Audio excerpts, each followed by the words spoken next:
Ils ont conquis l'Amérique. Ils ont écrasé le Tour de France à 11 reprises. Leur vélo jaune et noir était la fierté absolue de toute une nation. Pourtant, aujourd'hui, derrière les lourdes portes de leur usine historique, se cache un secret bouleversant. Les machines tournent toujours, des centaines d'ouvriers sont bien là, mais plus un seul vélo ne porte leur nom. Comment cet empire mondial a-t-il pu se faire voler son âme? Voici la véritable histoire de Gitane. Restez avec moi jusqu'à la toute fin pour découvrir les coulisses de ce mystère industriel. Avant de commencer, prenez une petite seconde pour liker cette vidéo et vous abonner à la chaîne. Et dites-moi dans les commentaires d'où vous regardez. J'adore savoir de quelle ville ou de quel pays vient mon audience. C'est parti. Il y a des histoires qui naissent paisiblement dans le silence feutré d'un bureau, et d'autres, plus rares, qui sont arrachées au vacarme de l'enfer. La nôtre commence dans la boue suffocante et le fracas assourdissant des tranchées de la Première Guerre mondiale.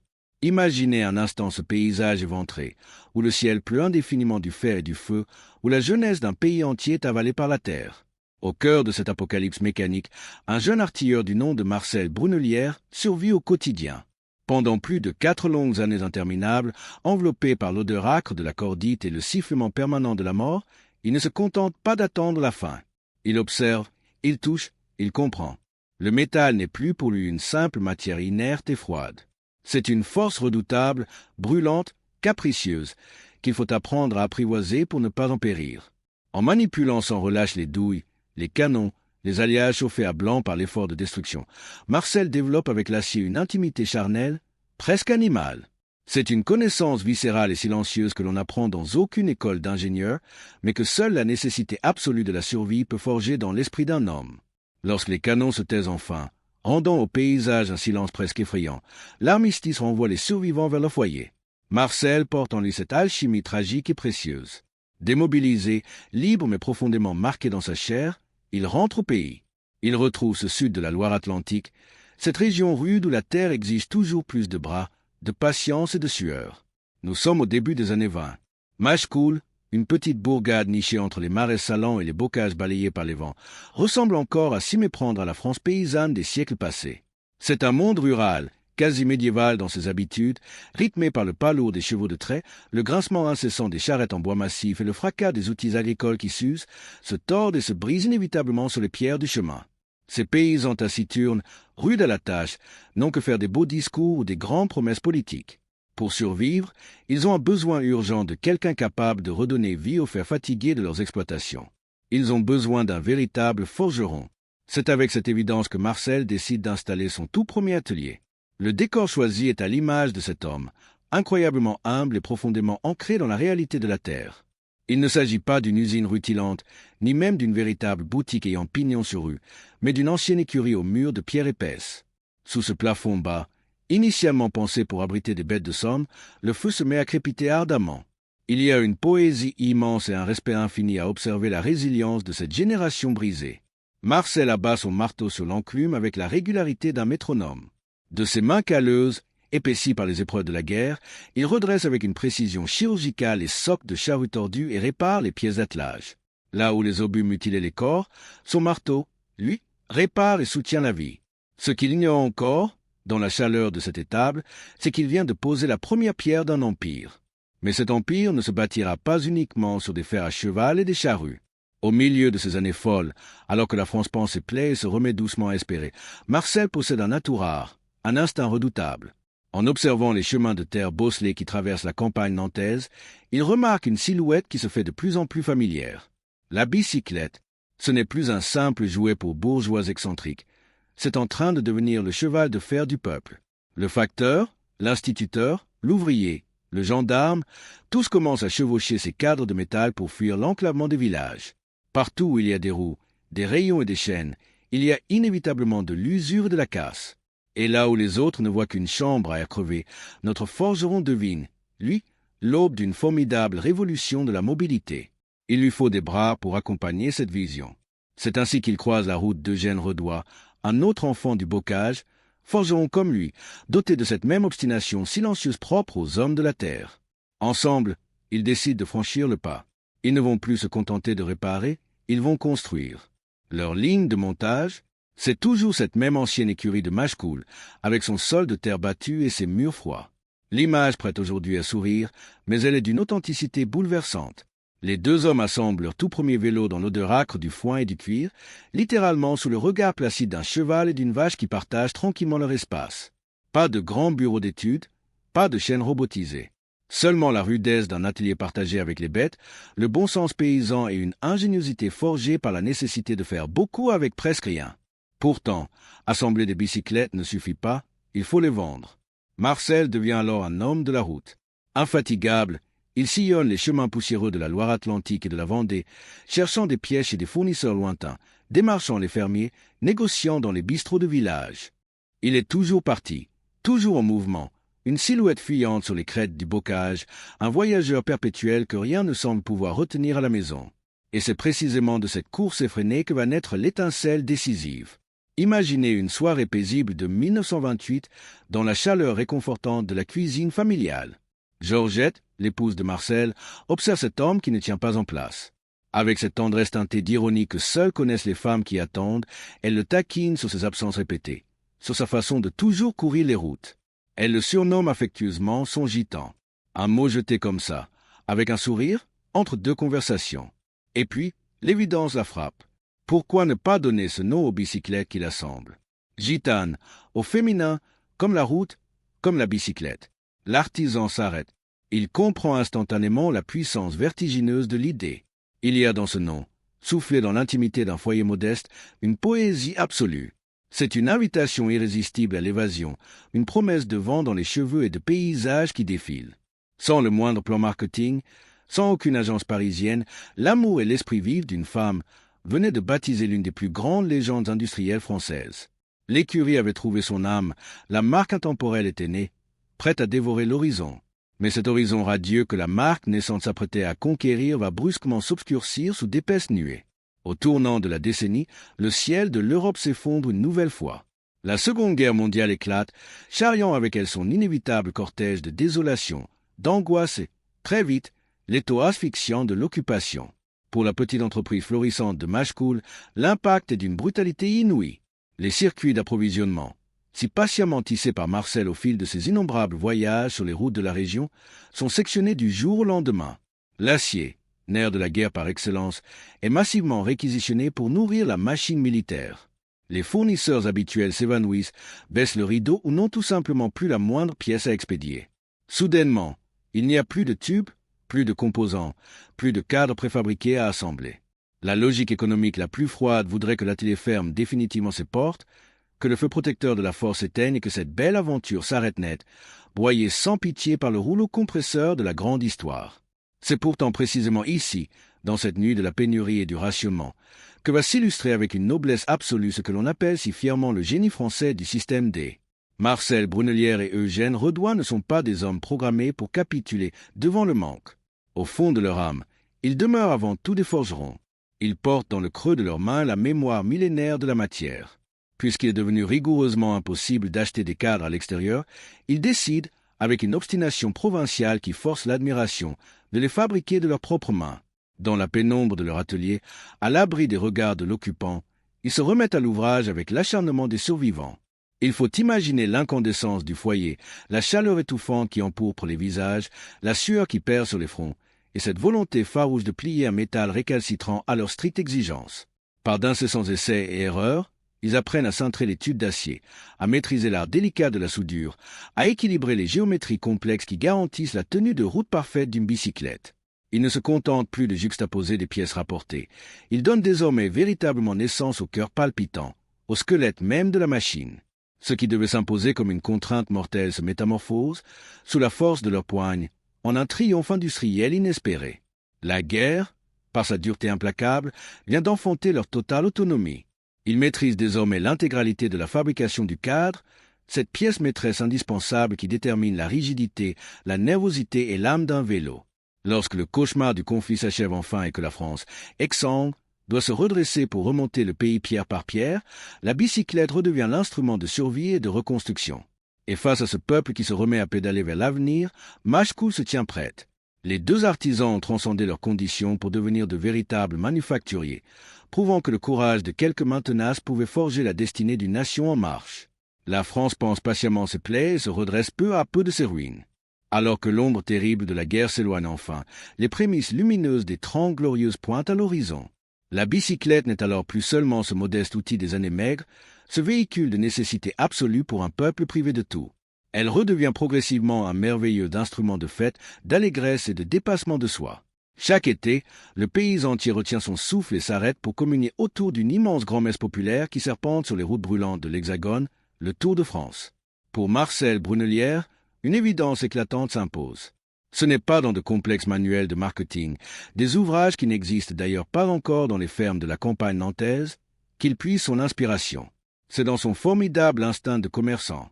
Pour conquérir les cœurs et vendre massivement, il sait qu'il faut d'abord faire rêver les foules. Et pour semer ce rêve, il faut que le nom si poétique imaginé par sa femme trône fièrement sur les poitrines des forçats de la route. Au fil des années, l'atelier s'est considérablement agrandi, les effectifs ont gonflé, et dans l'atmosphère de l'usine, saturée par l'odeur âcre de la soudure, de la graisse chaude et de la peinture fraîche, une ferveur inédite s'installe. Imaginez un instant ces ouvriers taiseux, au visage marqué, dont les pères et les oncles ont souvent usé leur propre bleu de travail entre ces mêmes murs de pierre. Désormais, chaque coup de lime, chaque point de brasure chauffé à blanc, chaque ajustement d'une précision millimétrique n'est plus seulement destiné au facteur rural ou aux maraîchers du bocage environnant. Leurs mains rugueuses et experts façonnent à présent les destriers rutilants de l'élite sportive. C'est une fierté indicible, viscérale, qui se vit bien plus qu'elle ne se clame. Quand le poste de radio de l'atelier, posé à même un établi, crache en grésillant les exploits retentissants de l'équipe, le travailleur essuie la sueur de son front avec une certitude bouleversante, son labeur anonyme, la précision de son geste répété 1000 fois dans la chaleur étouffante de Machecoul, brille aujourd'hui sous le soleil aveuglant de juillet, sur les plus hauts et les plus prestigieux podiums d'Europe. Puis survient la rencontre magique, cet alignement inespéré des astres qui fait définitivement basculer une belle entreprise provinciale dans le domaine intemporel du mythe. Nous sommes à l'aube des bouillonnantes années 60. Un jeune Normand prodigieux, doté d'une allure de prince et d'un coup de pédale d'une fluidité presque irréelle, croise le destin des cadres en acier de Loire-Atlantique. Il s'appelle Jacques Anquetil. Cet homme au profil d'oiseau de proie ne se contente pas de rouler. Il glisse littéralement sur l'asphalte avec la régularité mathématique et impitoyable d'une horloge de précision. Pour sublimer une telle grâce aérienne, il lui faut impérativement une monture d'une rigidité sans faille et d'une fiabilité absolue. Il lui faut une mécanique capable de transmettre la moindre once de sa puissance, chaque pulsation de son cœur, sans jamais faillir ni fléchir sous l'effort. La conjonction entre l'homme et la matière est tout simplement parfaite. Ce mariage inouï entre la noblesse artisanale de la manufacture vendéenne et la majesté de ce champion d'exception donne immédiatement naissance à une domination sans partage. Sous les couleurs chatoyantes des équipes engagées, la machine écrase la concurrence avec une aisance qui confine à l'insolence. Ce duel légendaire sur les pentes brûlantes et rocailleuses du Puy-de-Dôme, ce corax en grave corps épique, coude contre coude dans la touffeur étouffante de l'été face à son éternel rival, s'inscrit pour toujours dans la mémoire collective de la nation. Et sous ce héros blond tendu vers l'effort suprême, portant l'admiration de tout un peuple sur ses épaules, il y a le métal souverainement dompté par les hommes de l'usine. L'élégance racée de la bicyclette répond majestueusement à la grâce incomparable du coureur. La petite écurie rustique des débuts n'est plus, elle s'est irrémédiablement muée en un formidable laboratoire de victoire, élevant la modeste entreprise au sommet vertigineux du monde cycliste. Les échos retentissants de cette gloire européenne, portés par l'allure majestueuse de nos coureurs, ne pouvaient rester éternellement confinés au vieux continent. Mais c'est d'une toute autre manière, bien loin des pelotons disciplinés du mois de juillet, que le destin de notre forgeron va prendre une dimension proprement vertigineuse. Au crépuscule des années 60, tandis que la France avoue ses victoires, une révolution sociétale d'une ampleur inédite bouillonne de l'autre côté de l'Atlantique. Les États-Unis, berceau triomphant de l'automobile reine et des moteurs rugissants, vacillent doucement sous le poids de leur propre certitude. Une jeunesse américaine entière, ivre d'indépendance et bercée par une contre-culture florissante, rejette soudainement l'opulence étouffante de la société de consommation. Elle rêve de grands espaces purifiés, d'une écologie naissante et d'un retour viscéral à des choses simples. Bientôt, l'histoire s'accélère brutalement. Le choc pétrolier frappe le géant américain de plein fouet, immobilisant du jour au lendemain ses immenses berlines chromées. Le carburant se transforme soudain en une denrée rare, chère, angoissante. Dans ce tumulte économique et culturel, une frénésie inattendue s'empare de la nation. Un objet, jusqu'alors ignoré, suscite un désir fulgurant, la bicyclette de course européenne. Elle est perçue comme un chef-d'œuvre d'élégance légère, infiniment plus gracieuse et agile que la production locale lourdaude, et bien sûr, libérés pour toujours de la tyrannie de l'or noir. Et au cœur de ce raz-de-marée commercial que personne n'aurait osé prédire, qu'est-ce que ces millions d'Américains s'arrachent dans les boutiques chics ou les magasins spécialisés? Ce sont nos bicyclettes. Il y a un frisson vertigineux, une immense et bouleversante fierté patriotique à visualiser cette scène. Des cadres patiemment dessinés, cintrés, brasés et minutieusement assemblés par les mains robustes des ouvriers de notre petit bourg lové entre le bocage vendéen et les marais nantais, partent à la conquête effrénée du nouveau monde. Soudainement, nos vélos inondent les larges avenues frénétiques de New York, dévalent avec assurance les collines abruptes de San Francisco et sillonnent les vastes campus verdoyants de Chicago ou de Boston. Le nom même de gitane, cette trouvaille poétique murmurée par une femme dans l'intimité de sa cuisine campagnarde, est désormais prononcée avec un charmant accent rocailleux à travers toute l'Amérique. Il devient le symbole absolu de la fiabilité, de la robustesse et du chic inimitable à la française. Face à cette demande colossale, les commandes pleuvent par centaines de milliers, propulsant instantanément l'entreprise au rang de tout premier exportateur français de cycles. L'ancienne écurie des premiers jours, avec ses murs de pierre vénérables et sa modeste taille, étouffe. Elle ne peut physiquement plus contenir une telle démesure de succès. Le cœur forcément un peu serré par la nostalgie, mais le regard résolument tourné vers cet avenir radieux, l'entreprise doit faire ses adieux à son berceau matriciel. Elle déploie ses ailes pour s'installer dans une vaste usine ultramoderne et fonctionnelle, érigée à la sortie de la ville. Machecoul palpite désormais au rythme haletant d'une véritable manufacture industrielle mondiale qui tourne à plein régime. Les immenses camions se succèdent à un rythme régulier, emportant vers les grands ports maritimes des caisses en bois estampillées aux couleurs de la marque. Les centaines de salariés qui franchissent les hautes grilles chaque matin ne sont plus de simples artisans de province. Ils sont devenus les conquérants silencieux d'un continent lointain, prouvant avec un éclat fulgurant que l'intelligence de leurs mains, forgée dans la rudesse des hivers de l'Ouest, pouvait souverainement séduire et équiper la première puissance mondiale. L'Amérique avait soif de nos bicyclettes, mais c'est sur les routes de France que le destin allait forger l'armure de la légende absolue. Au cœur des années 70, l'entreprise tourne à une cadence effrénée, mais pour franchir le seuil qui sépare l'excellence de l'hégémonie totale, il fallait une puissance de feu inédite. C'est alors qu'un mastodonte absolu de l'industrie française entre en scène. La Régie Renault, ce géant automobile étatique, symbole puissant de la France triomphante, cherche à diversifier ses activités. Et plutôt que de créer de toutes pièces, elle choisit d'unir sa force colossale au savoir-faire inestimable de Machecoul. Renault rachète l'entreprise. Ce n'est pas une simple transaction financière, c'est un véritable mariage de titans. Du jour au lendemain, les moyens alloués deviennent titanesques. La petite usine de campagne se retrouve propulsée dans une dimension astronomique, adossée à un empire industriel qui ne connaît ni la peur, ni la limite matérielle. Pour orchestrer cette ambition dévorante, la régie confie les rênes de l'équipe sportive à un homme au flair redoutable et à l'autorité implacable, Cyril Guimard. Ce tacticien de génie, stratège visionnaire aux allures de général d'armée, a désormais carte blanche.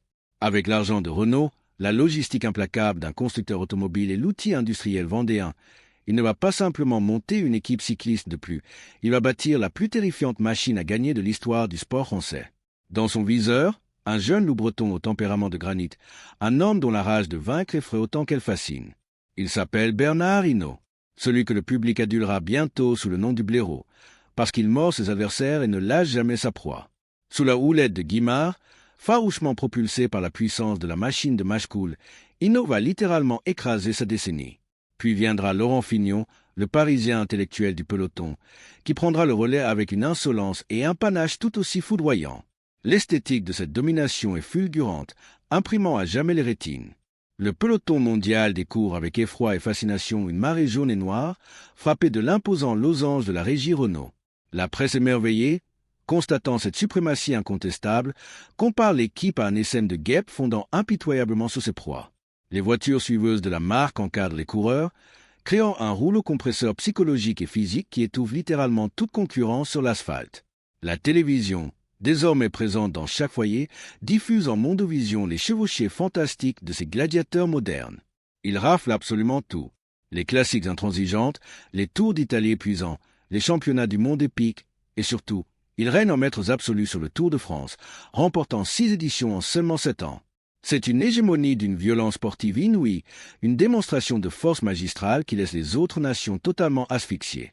Mais le véritable frisson, la chair de poule viscérale de cette épopée, elle ne se trouve pas uniquement sur la ligne d'arrivée des étapes de montagne. Elle vibre intensément, à des centaines de kilomètres des caméras, dans les vastes ateliers de la route de Challans. L'euphorie collective qui s'empare de l'usine est indescriptible. Chaque matin, l'ouvrier qui franchit les lourdes grilles de la manufacture sait pertinemment qu'il participe à une aventure nationale sans précédent. Imaginez la fierté incandescente du peintre qui applique, d'un geste sûr, méticuleux et amoureux, le jaune vif et le noir profond sur les cadres en acier. Il sait intimement que ce tube, séchant doucement sous les néons de son atelier, portera dans quelques semaines le poids écrasant d'un maillot jaune. Dans les bistrots animés de Machecoul, l'atmosphère est électrique. La fièvre de la gloire enivre toute une région. Quand Hinault lève les bras en triomphateur absolu sur les pavés tremblants des Champs-Élysées, portés par les hurlements de millions de Français, ce n'est pas seulement le cycliste d'exception qui gagne. C'est le braseur, l'ajusteur, le mécanicien méticuleux de Loire-Atlantique qui l'emporte avec lui. Ce lien invisible, charnel, entre la sueur de l'ouvrier resté dans l'ombre et la lumière éclatante du podium parisien, est le ciment indéfectible de cette ferveur. Cette usine ne se contente plus de fabriquer de simples objets roulants, elle forge de l'invincibilité pure, ancrant définitivement le cœur, la noblesse et l'âme de ses travailleurs dans l'éternelle légende du Tour de France. Mais comment cette invincibilité prenait-elle forme concrètement? Il faut quitter la fureur médiatique des arrivées d'étape et pousser les lourdes portes métalliques de l'usine de la route de Challans pour le comprendre. Pénétrer dans cette manufacture à l'aube des années 80, c'est s'immerger dans un monde sensoriel saisissant, un temple industriel bouillonnant où palpitent près de 800 âmes. Fermez les yeux un instant et écoutez. Le bruit de fond n'est pas un vacarme désordonné, mais une symphonie mécanique vigoureuse et parfaitement orchestrée. Et par-dessus tout, il y a ce son continu, obsédant, hypnotique, le sifflement aigu et régulier du chalumeau. Dans l'atelier de brasage, l'air est invariablement lourd, sec, chargé à saturation de l'odeur métallique du fer en fusion. Les ouvriers, le visage dramatiquement éclairé par la petite flamme bleue, ne transpirent pas seulement à la tâche. Ils accomplissent un véritable sacerdoce laïque. Ce sifflement permanent, au bout de quelques semaines, ils finissent même par ne plus l'entendre consciemment. Ils s'infiltrent sous leur peau, devenant le battement régulier de leur propre cœur. Observez attentivement la noblesse absolue de ces gestes. La flamme vient lécher l'acier avec une délicatesse et une précision que la machine seule, aussi sophistiquée soit-elle, ne saurait jamais égaler. Il faut un instinct charnel, une connaissance intime et presque muette de la matière pour savoir, à la fraction de seconde près, quand le tube incandescent est prêt à s'unir indissolublement à l'autre. Plus loin, dans la chaleur moite des cabines de peinture, c'est une autre forme de virtuosité silencieuse qui s'exprime. Des hommes appliquent à la main, avec des pinceaux d'une finesse inouïe, les liserés qui habilleront les cadres destinés aux champions. Un mouvement d'une précision millimétrique, répété des centaines de fois dans la même journée, sans jamais trembler, sans jamais dévier. Le vélo glisse majestueusement d'un poste à l'autre sur la chaîne de montage, porté par des mains calleuses qui connaissent par cœur la partition. Pourtant, sous cette apparente rusticité qui rappelle la forge originelle, Renault est venu greffer la technologie la plus pointue de son époque. Le géant de l'automobile apporte la science de l'aéronautique, l'infiniment calculé, les données mathématiques. Dans les immenses souffleries de l'Institut aérotechnique, des ingénieurs en blouse blanche étudient méticuleusement les flux d'air, cherchant sans relâche à gommer la moindre résistance au vent. De ces équations savantes et de ces tests poussés à l'extrême naît un monstre d'innovation pure, une machine prodigieuse comme le monde du cyclisme n'en a jamais vu, le légendaire vélo-profil. Ces tubes ne sont plus de simples cylindres ronds, ils sont profilés en gouttes d'eau pour fendre l'atmosphère avec une fluidité absolue. Les gaines de frein sont astucieusement dissimulées à l'intérieur même du cadre, les jantes sont affûtées comme des lames. C'est un projet faramineux, avant-gardiste, protégé par pas moins de 23 brevets internationaux. 23 brevets pour une bicyclette. Lorsque Bernard Hinault enfourche ce bolide furtif, il écrase littéralement l'exercice chronométré, laissant ses adversaires totalement impuissants, avec la sensation amère de lutter contre le futur. Mais c'est précisément là que réside le miracle émotionnel de cette époque aujourd'hui révolue. Cette machine futuriste, calculée par de puissants ordinateurs, n'était pas assemblée par des robots froids et impersonnels. Elle était matérialisée, transpirée, mise au monde par l'artisan vendéen. C'était la main tachetée de cambouis du braseur de Machecoul qui donnait vie à l'équation mathématique des ingénieurs parisiens. C'était l'œil humain et la chaleur de l'atelier qui ajustaient la géométrie née dans les vents glacés de la soufflerie. Il y a une mélancolie poignante et un respect infini à se remémorer ce temps béni où la très haute technologie portait encore fièrement l'empreinte digitale de son créateur. L'usine était alors un écosystème vivant, un lieu où l'innovation de pointe n'écrasait pas l'homme, mais sublimait sa virtuosité charnelle. Le sifflement ardent du chalumeau chantait chaque jour la plus belle des alliances, celle de l'intelligence scientifique et de la noblesse infinie du labeur ouvrier. Mais le propre des sommets, c'est qu'il constitue invariablement le point d'équilibre précaire à partir duquel on ne peut plus que redescendre. Et cette chute, qui s'annonce vertigineuse, ne va pas provenir d'une faiblesse inattendue de l'acier ou d'une erreur d'ajustement sur la chaîne de montage. Elle surgit d'un bureau parisien feutré, infiniment éloigné de la chaleur moite des ateliers de province. Au beau milieu des années 80, le ciel s'assombrit brutalement au-dessus du géant Renault. L'aventure américaine du constructeur automobile tourne au naufrage. Les pertes financières s'accumulent par milliards de francs. La panique s'empare des conseils d'administration. Il faut trancher dans le vif, élaguer, rationaliser d'urgence. Le vocabulaire clinique et tranchant des technocrates remplace alors soudainement la ferveur passionnée des directeurs sportifs. Par un froid communiqué de presse, rédigé à Boulogne-Billancourt par des décideurs en costume qui n'ont très probablement jamais pris le temps d'écouter la respiration d'une usine ni senti la chaleur d'une brasure, la sentence tombe comme un coup près aveugle. La régie automobile se désengage totalement de la bicyclette. C'est la fin brutale de l'aventure. L'équipe légendaire, les victoires épiques, l'innovation aérodynamique, tout est balayé d'un revers de main méprisant au nom de la rentabilité immédiate. Pour les hommes et les femmes de Machecoul, l'onde de choc est d'une violence inouïe. C'est perçu comme une trahison intime, une blessure profonde infligée à leur fierté d'artisan. Du jour au lendemain, l'effervescence retombe lourdement. Les couleurs triomphantes disparaissent des pelotons professionnels et la formidable dynamique d'innovation se brise net sur le mur de la réalité comptable. Les ouvriers se regardent dans le silence devenu pesant de la manufacture, la gorge nouée, avec ce sentiment poisseux et terriblement amer d'avoir été pressé, utilisé pour la gloire, puis jeté aux oubliettes comme une simple ligne de bilan devenue indésirable. Le majestueux âge dort s'achève dans l'incompréhension, laissant place à un désenchantement sévère. Mais le pire drame n'est pas ce joyau qui vient de leur être arraché. Le véritable péril est celui qui est en train d'arriver de loin, sans faire le moindre bruit, dans l'indifférence générale. À l'autre bout de la planète, une menace d'abord totalement imperceptible commence à prendre une forme redoutable. Ce n'est pas une tempête soudaine et visible, c'est une marée lente, muette, inexorable. Sur les côtes lointaines de Taïwan, de gigantesques complexes industriels se sont mis en marche.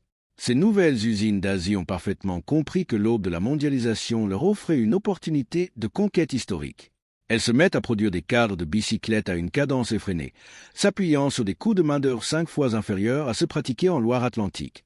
Les premiers conteneurs maritimes, lourdement chargés de ces vélos vendus à une fraction dérisoire du prix français, traversent paisiblement les océans et commencent à inonder les quais d'Europe.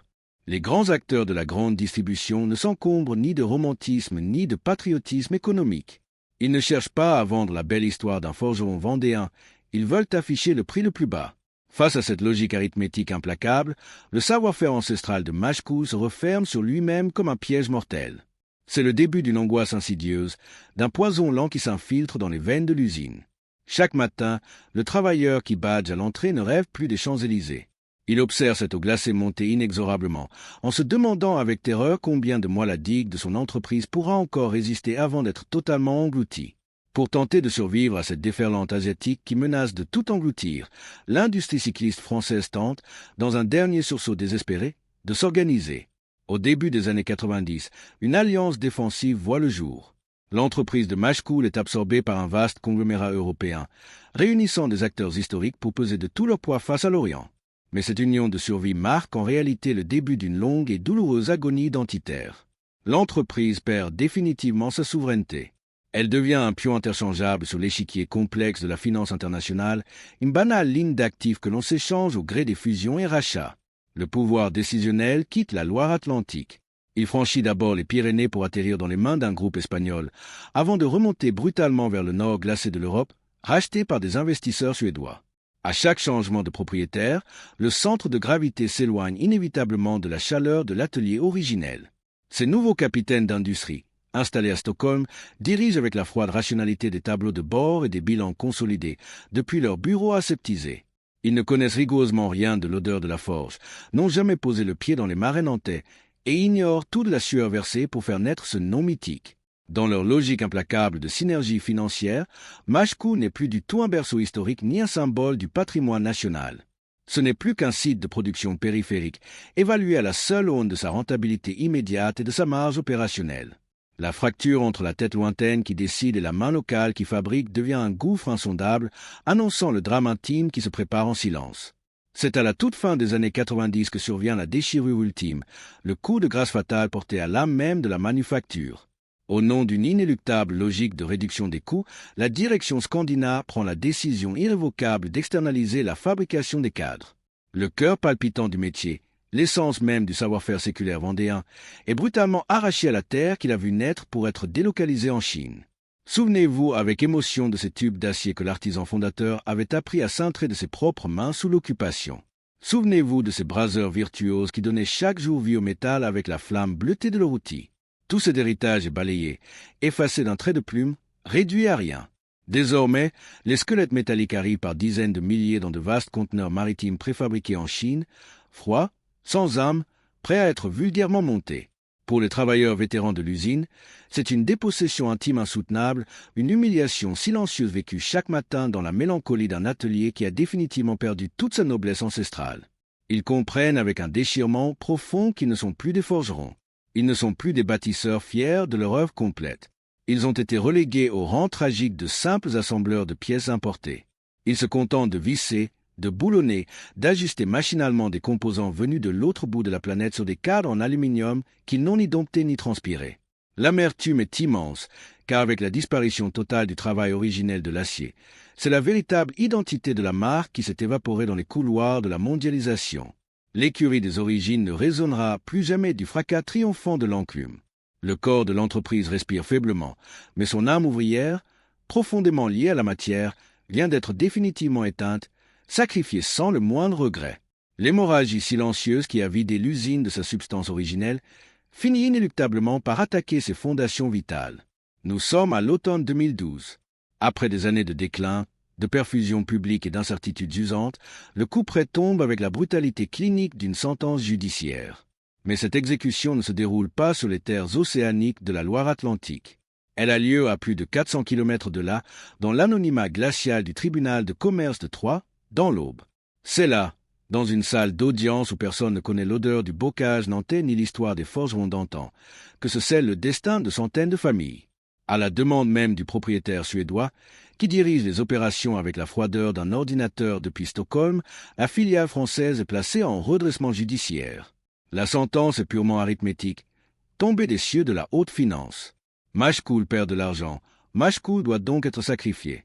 Pendant 6 mois d'une période d'observation insoutenable, les ouvriers viennent pointer chaque matin, la boule au ventre, regardant les chaînes de montage tourner au ralenti, sachant que le silence définitif peut s'abattre d'une minute à l'autre. C'est la chronique épuisante d'une mort annoncée. Et c'est précisément dans ce gouffre juridique que se joue la scène la plus cruelle, la dépossession ultime.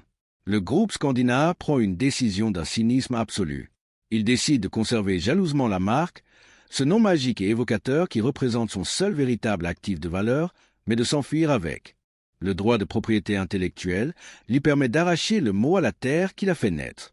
La production des rares vélos arborant encore ce blason légendaire est délocalisée vers une autre usine du groupe à Romilly-sur-Seine, la même où la sentence judiciaire a été prononcée. Pour la bourgade vendéenne, c'est une véritable amputation, une blessure béante qui ne cicatrisera jamais. Il y a une profonde indignation, une douleur foudroyante à réaliser la monstruosité de ce hold-up légal. Le nom, celui-là même que Georgette Brunelière avait imaginé un soir d'hiver de 1928 dans la chaleur de sa cuisine, ce nom qui avait été gravé dans la sueur et dans l'acier par des générations de travailleurs locaux, ce nom qui avait triomphé sur les Champs-Élysées, leur est brutalement confisqué. Machecoul se retrouve exsangue, abandonnée, dépossédée de l'enfant qu'elle a porté dans sa propre chair pendant plus de 80 ans. C'est l'illustration la plus glaçante et la plus parfaite de la mondialisation moderne et de sa cruauté désincarnée. Dans l'ancien monde, celui de Marcel l'artisan, une marque était intimement liée à son territoire, à ses habitants, à un savoir-faire solidement enraciné. Aujourd'hui, elle n'est plus qu'une étiquette volante, un logo, une vulgaire propriété immatérielle que des juristes d'affaires transfèrent d'un fichier informatique à un autre. Les murs de la route de Chaland restent debout, les travailleurs sont toujours là, mais l'âme a été aspirée. À l'intérieur du hall d'entrée de la manufacture, les vieux cadres jaunes et noirs avec lesquels les champions dominaient le monde restent figés sous verre, incroyablement silencieux. Ils ressemblent désormais à des pierres tombales, les vestiges magnifiques mais douloureux d'une histoire volée.